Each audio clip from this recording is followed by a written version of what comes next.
joining us at Tremonti's Meat and Seafood. And, of course, we have got so much to get into here on this Monday. We thought you'd come on the air the Monday before the Super Bowl. It would all be Bengals, Rams, and we'd be breaking it down even more and giving you an update on the line, which is Bengals +4 and the over-under 49.5. But we've got some other giant news to talk about. Terrible, terrible, terrible news for the New Orleans Saints. Alvin Kamara, their best player by far, gets arrested in Las Vegas. We'll get into that. He got arrested in the locker room after the Pro Bowl. What does this mean for Kamara? What does it mean for the Saints? Clearly, there's going to be some sort of suspension next year. Who knows? TK said maybe even possible jail time. We'll get into all that and a whole lot more here on Sports Shorts. Also, the LSU men's basketball team. What in the world is going on with Will Wade and the LSU men's basketball team? They've got all kind of problems. They looked absolutely atrocious against Vanderbilt. Cost me lots of money. Although TK made money, and we'll tell you how he pulled the Sports Shorts switch. For you Sports Shorts radio listeners, we'll tell you how he changed his mind and why after the game and ended up pocketing some coin. And some other news to get into. Of course, Saints going to announce a coach this week.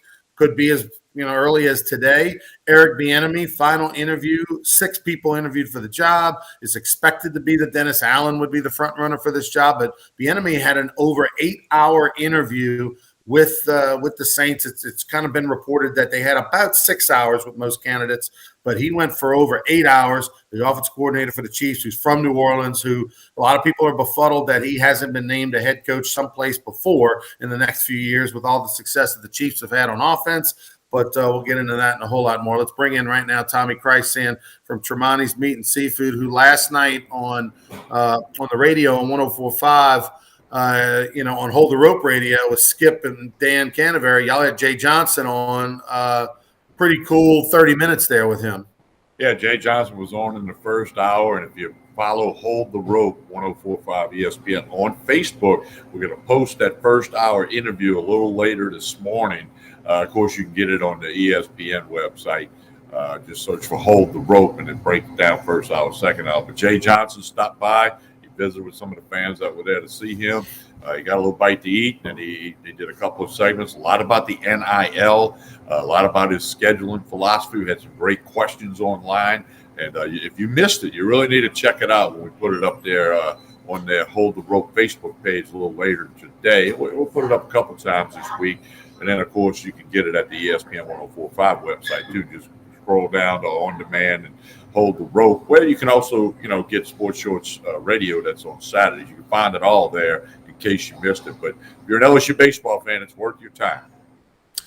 All right, let's talk about the big news of the day. Alvin Kamara arrested in Vegas. He gets into a nightclub fight, alleged altercation in a nightclub. The person went to the hospital.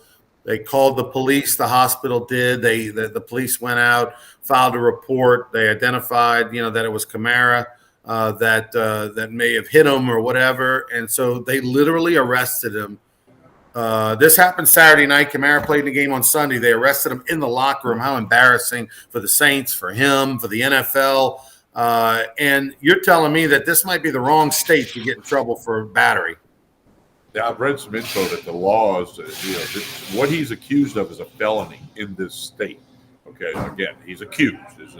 If found guilty, there's reports that he will serve some jail time. Because if you remember when O.J. Simpson went into somebody's room in Vegas trying to get some memorabilia back or something, and, he spent 10 years in jail for that. And I've read that if it had been in like 45 of the other states, he wouldn't have been in jail. So the laws in Vegas, very, very strict, very, very tough, something that the Saints are going to keep an eye on. The NFL is going to keep an eye on it. It's unfortunate. As you said, Ronnie, Alvin Kamara is one of the best players that wears the Saints uniform. He's clearly a key piece. And this is very unfortunate unless something happens. It comes out that maybe he's not guilty.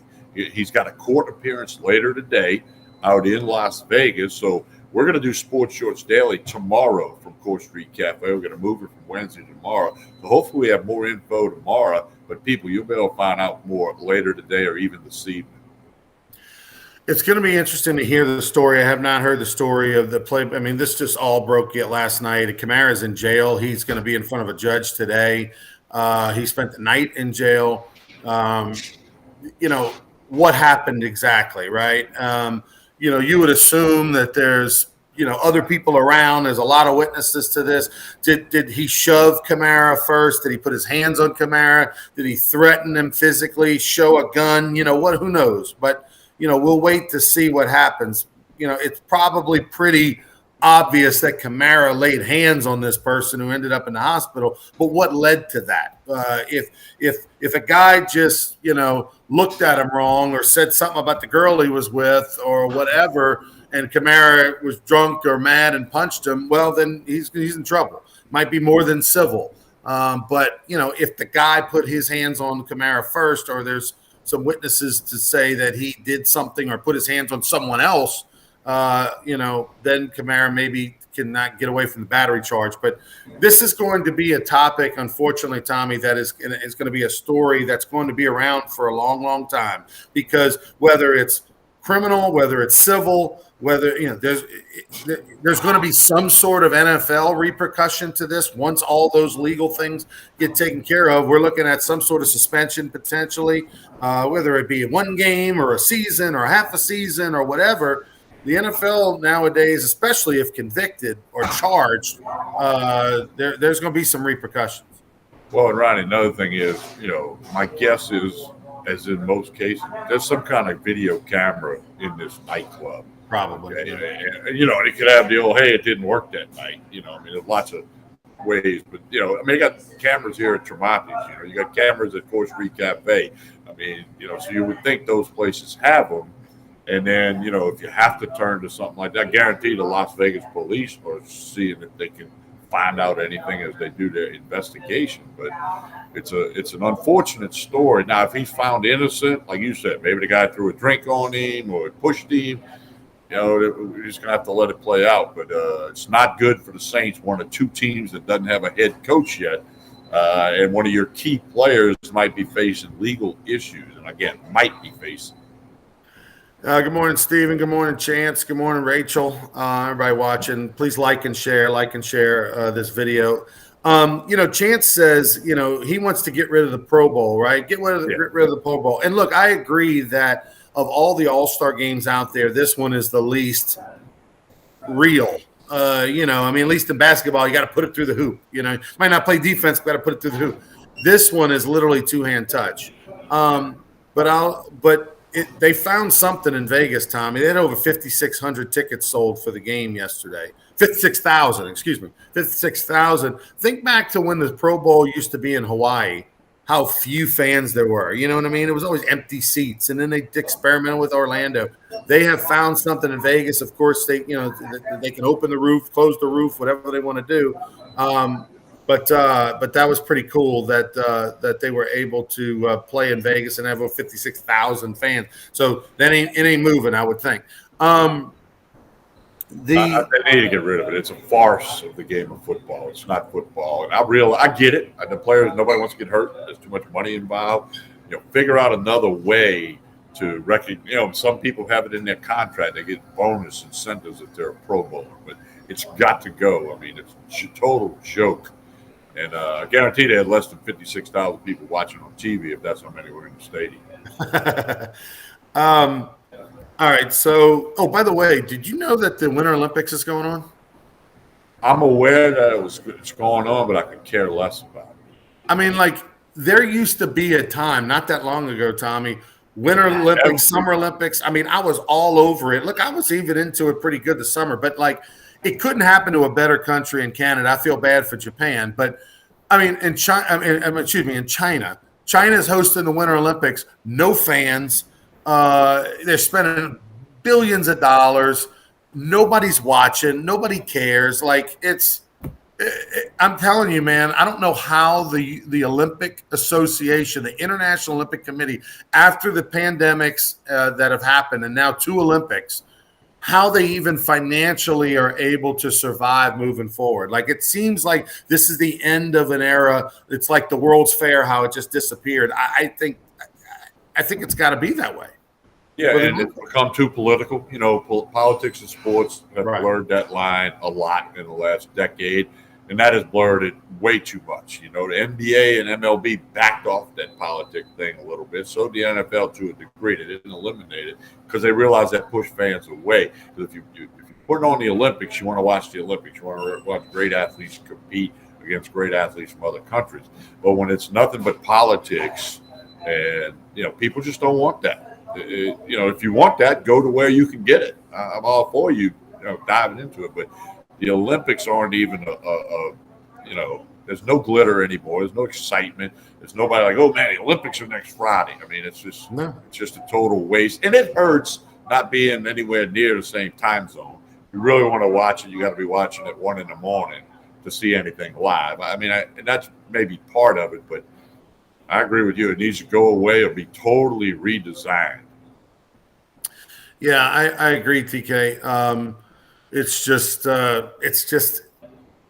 there's a way maybe to keep it, but it's got to be toned down. I mean, you know, the Olympics has always been political. I mean, you go back to Jesse Owens and Hitler and all that. You go back to the 80 and 84 Olympics when, you know, the Iron Curtain boycotted the LA and everybody else boycotted the Moscow Olympics in 80. It's always been political, but now it's you throw the pandemic in there on top of the politics, and then the fact that there's a million sports channels and there's a million options for your sport appetite. Like, you know, we're not in the United States, we're not just stuck with whatever NBC, CBS, or ABC shows us. We can be watching cricket. We can be watching Australian rules football. We can watch soccer in Germany. You know, at any point in time on our phones or in our TVs, we can be entertained athletically and follow teams. Like, you didn't know anything about soccer growing up, nor did I, other than the name Pele. But now we actually have highlights of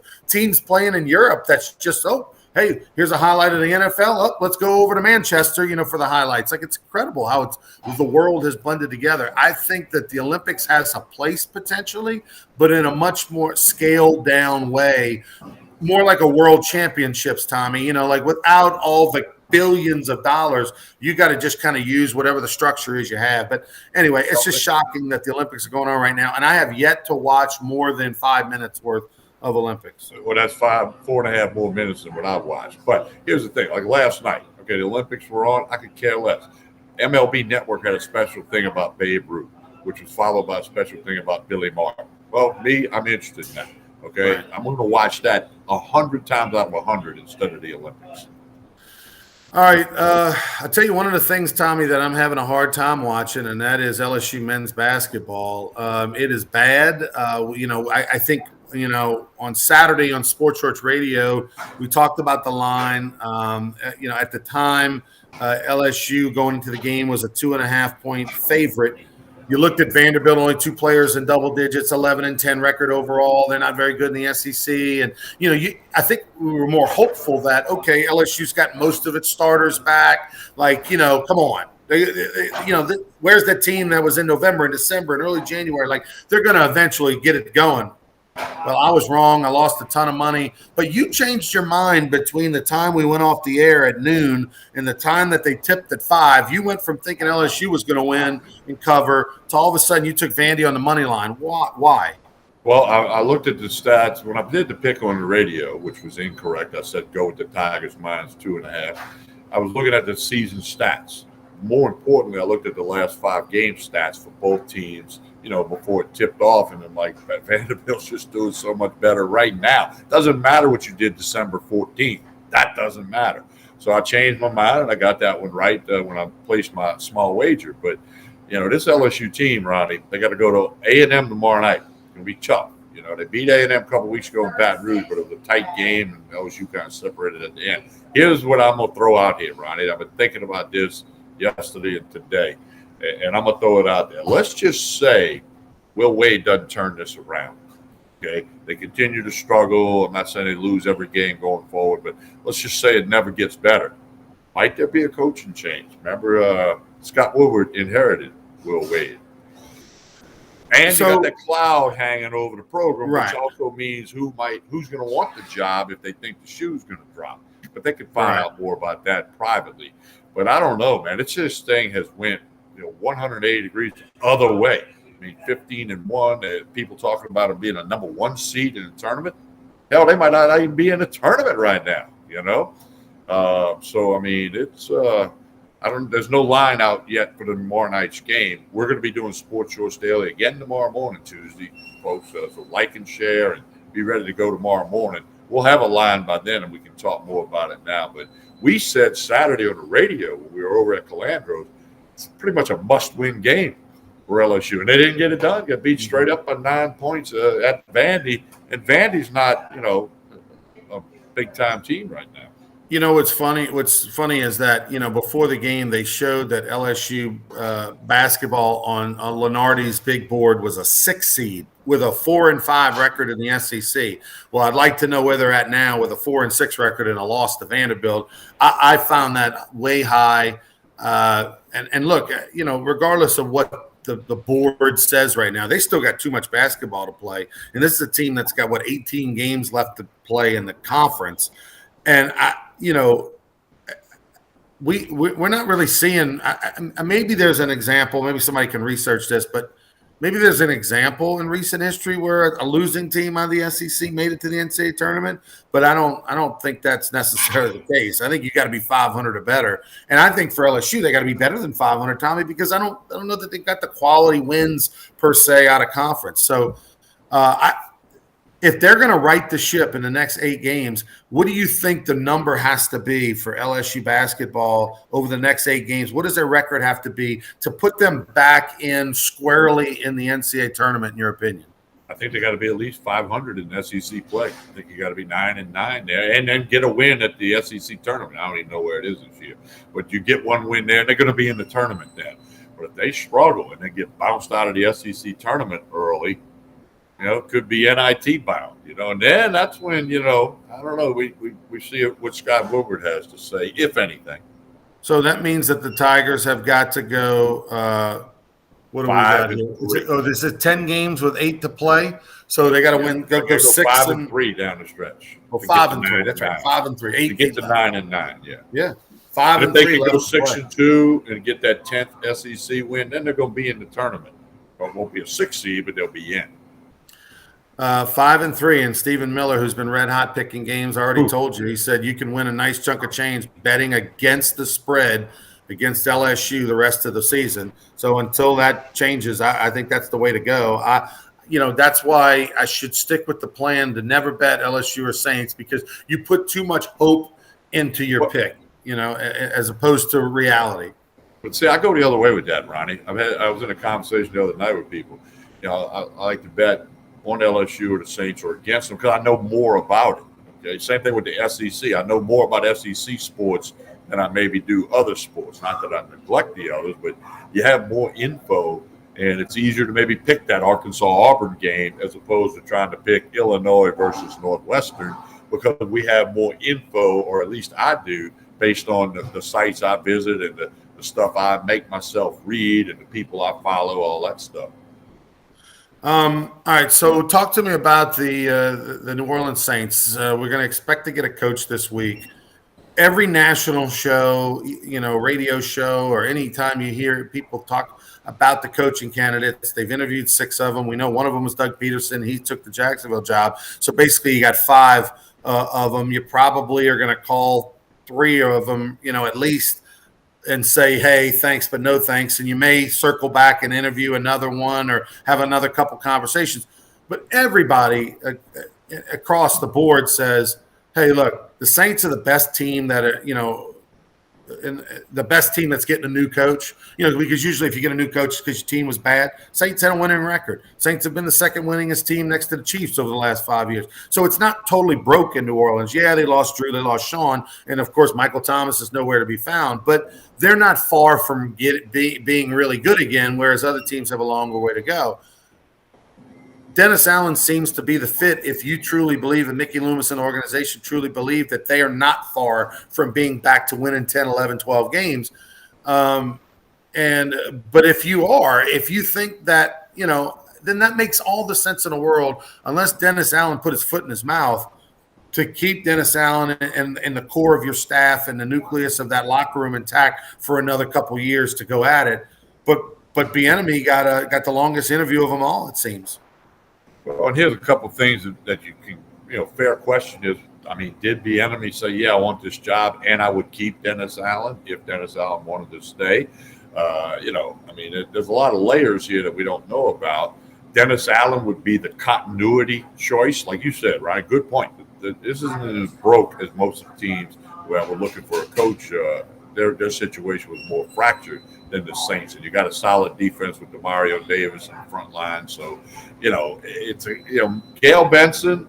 If you follow Tom Benson's thoughts of continuity was very important, then Gail Benson would think that way. And of course, you still got Dennis Lauschka and Mickey Loomis in the decision room. And if they may think, hey, if Bieniemy or whoever, Doug Peterson would say, well, if I come in, I'm bringing all my own people, then that's all part of this process. I would think the Texans and or the Saints try to make an announcement prior to Wednesday, no later than that this week. And this is just a TK guess. I don't have any info because I know the NFL wants all the focus to be on the Super Bowl because they're going to have media day Wednesday with the teams and all that stuff. So they're going to want all the conversation to be Rams, Bengals, Super Bowl 56, Joe Burrow, Matthew Stafford, etc. That's what the NFL wants now. There's nothing written in stone on that, but that's just, if you look back over the years, they try to stay away from big announcements. Tom Brady came out and purposely said he waited until Monday night to make his official decision because he didn't want to disrupt the conference championship games that would get played that Sunday. And when everybody would talk about that, he admitted he purposely waited, just like a professional courtesy thing. Right. There's some news in the NFL, coaching news, Tommy, real quick. Miami Dolphins, after a month-long, search, they hire San Francisco 49ers offensive coordinator Mike McDaniel. He's a mixed race, which means that they're going to get 2 third-round picks for that hire, 1 in 22, 1 in 23. Did a great job, obviously, as offensive coordinator over there and has a nice pedigree. Was with Mike Tomlin in Pittsburgh, was with Ron Rivera with Washington and as well. And, of course, they played a large part in the Deebo Samuel development. Look at what he did with Garoppolo this year and all that. So the people in Miami are really excited. Like, it's been very positive. The fan base, the front office, the reports are everybody thinks it's a slam dunk hire. Kellen Moore, by the way, the offensive coordinator for the Cowboys, who some thought might become the head coach for the Cowboys next year. There was some talk of maybe McCarthy being let go and Moore being promoted because Jones loves him. He was a finalist. He did not get the job. So that leaves the Saints and the Texans, and you've got some info on the Texans. The finalists are, according to reports, Brian Flores, who was fired in Miami and now suing the league, and Lovie Smith, who, took the Bears to a Super Bowl years ago and spent a little time in Illinois. That didn't work out real well, but he's on the staff. He was on the staff at least this past year with the Texans, and they may be looking at the continuity thing. But they got we talk about the Saints not being broken.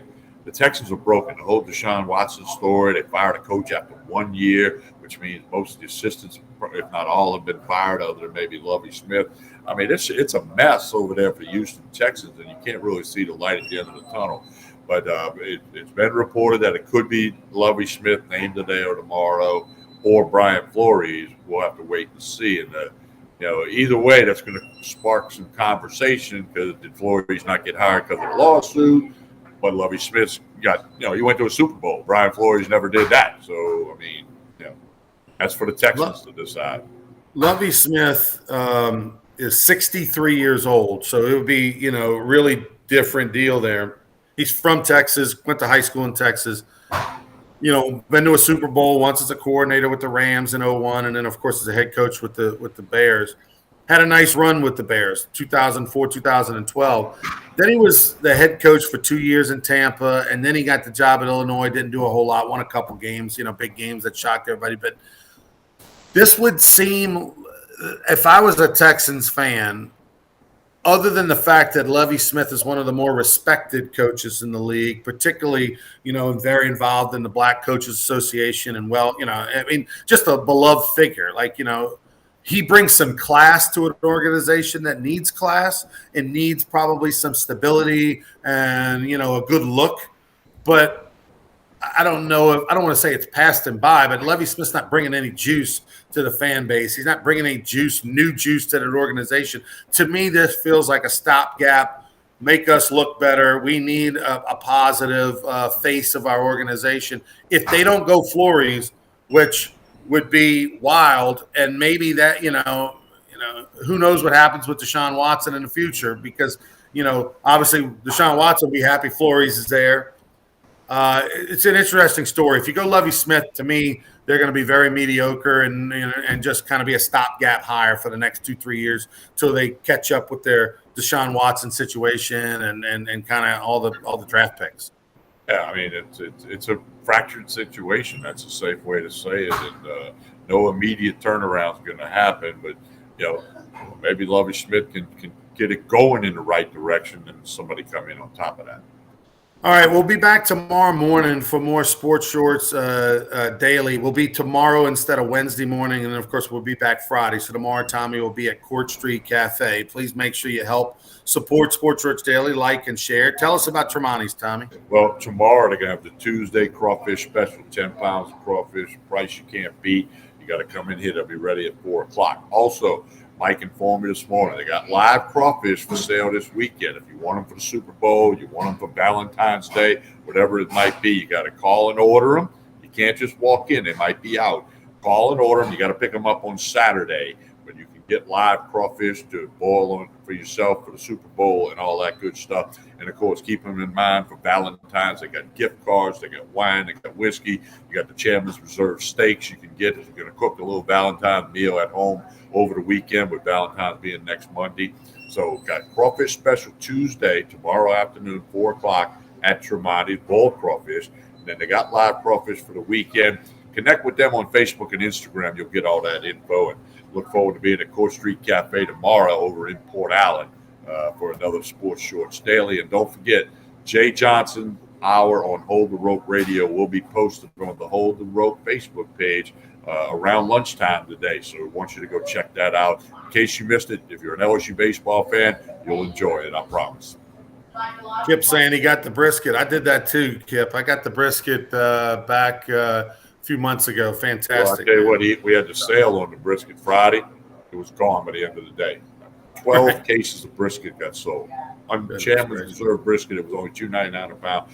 Gone. I mean, gone like crazy. They also had a barrel of whiskey that sold out in a day and a half. 220 barrels of Buffalo Trace whiskey was sold in a day and a half here. People getting ready for Valentine's, Super Bowl, or they just like whiskey and brisket, I guess. All right, TK, we'll see you tomorrow morning. Thanks, everybody, for watching, like, and share. And thanks for watching Sports Shorts presented by LeBear's Casino, the best place to watch the Super Bowl this Sunday.